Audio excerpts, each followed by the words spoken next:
At some point, most people, maybe everybody, feels disconnected from the world.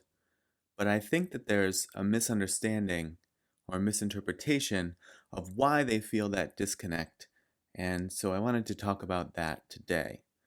I think when this takes shape, it normally takes the form of I came into this world, I didn't choose to. My parents chose to have a baby, and it happened to be me. None of this was of my choosing.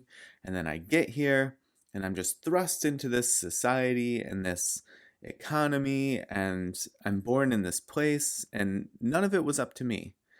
It's all foreign to me because I didn't help create any of it. I'm just thrust here, and here's where I find myself of no doing of my own, and I feel like an alien.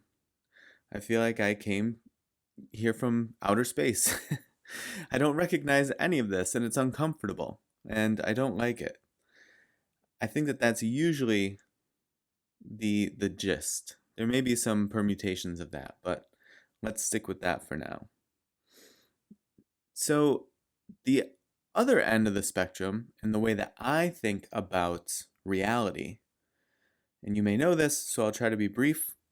The way that I think of reality is that it is a drama, it is a play, it is the Godhead, if you will, or the one energy, or the fundamental nature of everything, whatever you want to call it, that is playing a trick on itself and is having this dream that you're experiencing as your life and your reality.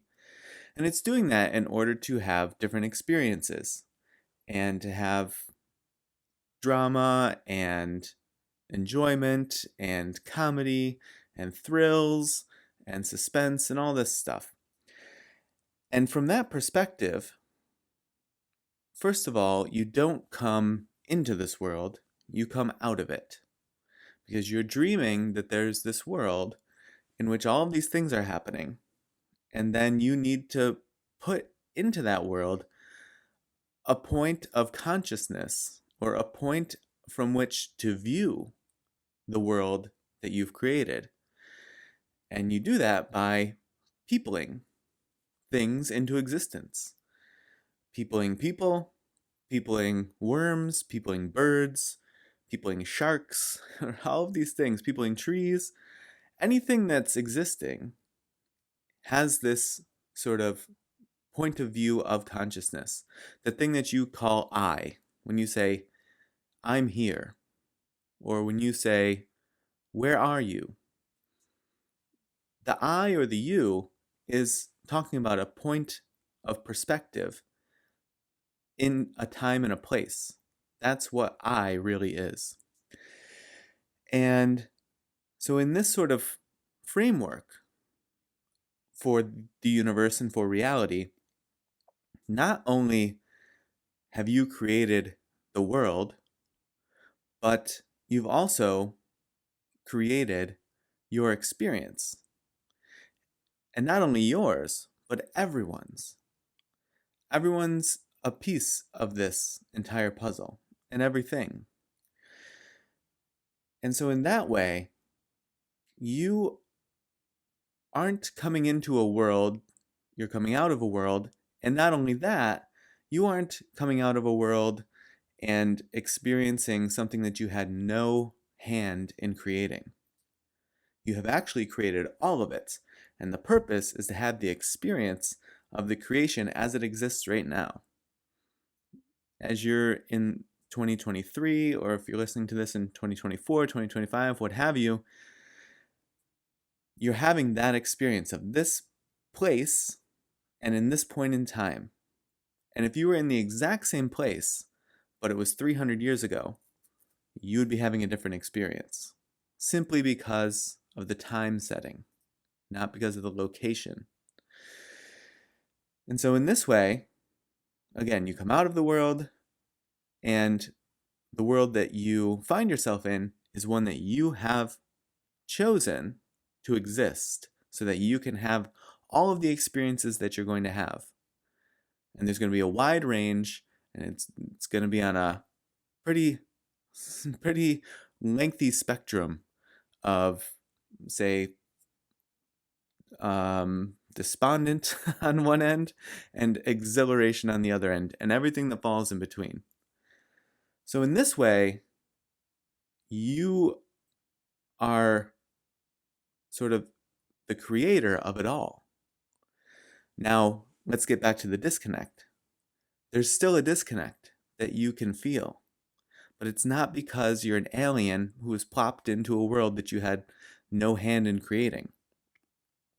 It's because you are tricking yourself. You're doing the same thing that we experience when we go to a movie or when we watch a TV show, and we get very bought into it.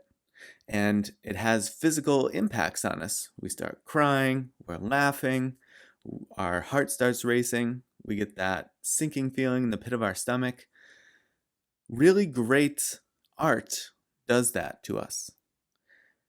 And that is a reflection of the reality that you are experiencing right now. You are doing the same thing to yourself, and you're doing such a good job of it that you are completely convinced that all of this is very serious.